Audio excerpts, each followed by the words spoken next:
नमस्कार साथियों, मैं रंजीत चौहान। जिस एसआईआर की वजह से अब तक 30 से 35 बीएलओ की जान गई है, उस एसआईआर पर सुप्रीम कोर्ट ने हथौड़ा चला दिया है। साथियों, बड़ी खबर आ रही है, सुप्रीम कोर्ट ने चुनाव आयोग से एसआईआर का पावर छीन लिया है। और दोस्तों, आज हम आपको बताएंगे कि बीएलओ की जान क्यों जा रही थी। अभी तक यह रहस्य बना हुआ था कि बीएलओ की जान क्यों जा रही है, बीएलओ अपनी जान क्यों दे रहे हैं, क्योंकि दुनिया में बहुत सारे काम हैं और हर किसी को काम करना पड़ता है। तो लेकिन एसआईआर की वजह से बीएलओ अपनी जान क्यों दे रहे हैं?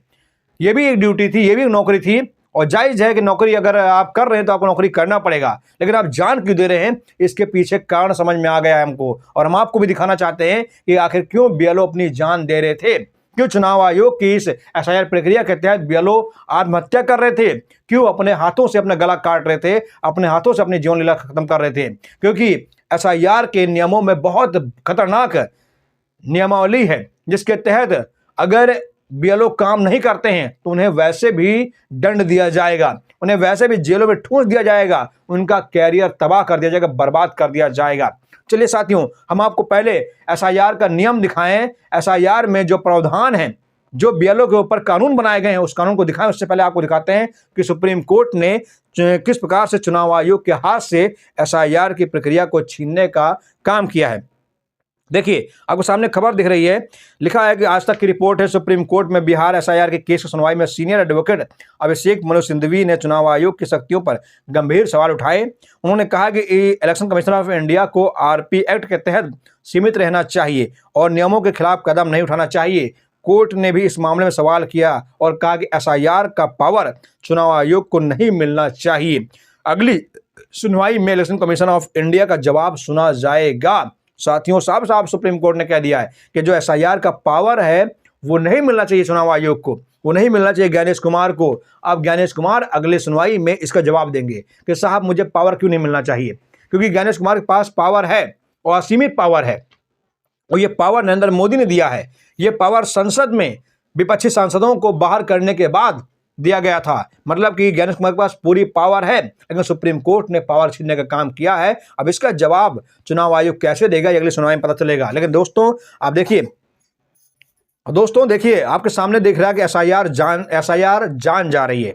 मतलब कि देखिए, लिखा यूपी में मरने से पहले कहा तक ओबीसी वोट काटने का दबाव है। मतलब कि बहुत सारे बीएलओ मरे हैं जो कह रहे हैं कि हमसे कहा गया ओबीसी का वोट काटिए, वरना आपको दंड दिया जाएगा, आप पर कानूनी कार्रवाई की जाएगी। बहुत सारे ऐसे बीएलओ जो मरने से पहले कहते हैं कि हमसे कहा गया कि विपक्षी वोटरों के वोट काट दीजिए, जहां जहां ब्राह्मण ठाकुर हैं या सवर्ण जातियां हैं वहां वहां एक्स्ट्रा फार्म दीजिए, और लेकिन जहां जहां एससी ओबीसी हैं वहां अगर 10 वोटर हैं तो 2 ही 3 फॉर्म दीजिए।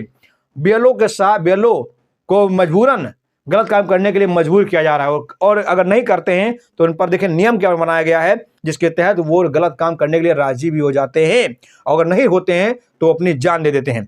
देखिए पूरी रिपोर्ट देखिए, आपकी खुद ही आंखें खुली खुली रह जाएंगी। देखिए लिखा हुआ है कि जैसा कि आपको अवगत है कि बूथ लेवल अधिकारी नियुक्त किया गया है, आप उपरोक्त और अंतर्गत आप निर्वाचन आयोग के सीधे निमंत्रण, अधीक्षण और अनुशासन के अधीनस्थ हैं, किंतु जांच, निर्वाचन जैसे अति महत्व कार्य में कोई रुचि नहीं ली जा रही है। जबकि आपको अवगत है कि उक्त कार्य समयबद्ध, अति महत्वपूर्ण है, तथा यह भी अवगत कराता है कि लोक प्रतिनिधित्व अधिनियम की धारा 32 में दिए गए प्रावधान के अनुसार निर्वाचक नियमावली को तैयार करने के आदि से सशक्त में पदीय कर्तव्यों को भंग किया जाने से न्यूनतम 3 माह व अधिकतम 2 वर्ष की सजा का व जुर्माने का प्रावधान है। आप द्वारा कोई भी कार्य प्रारंभ किया गया है जिससे यह प्रतीत होता है कि आप द्वारा निर्वाचन जैसे अति महत्वपूर्ण कार्य में कोई रुचि नहीं ली जा रही है।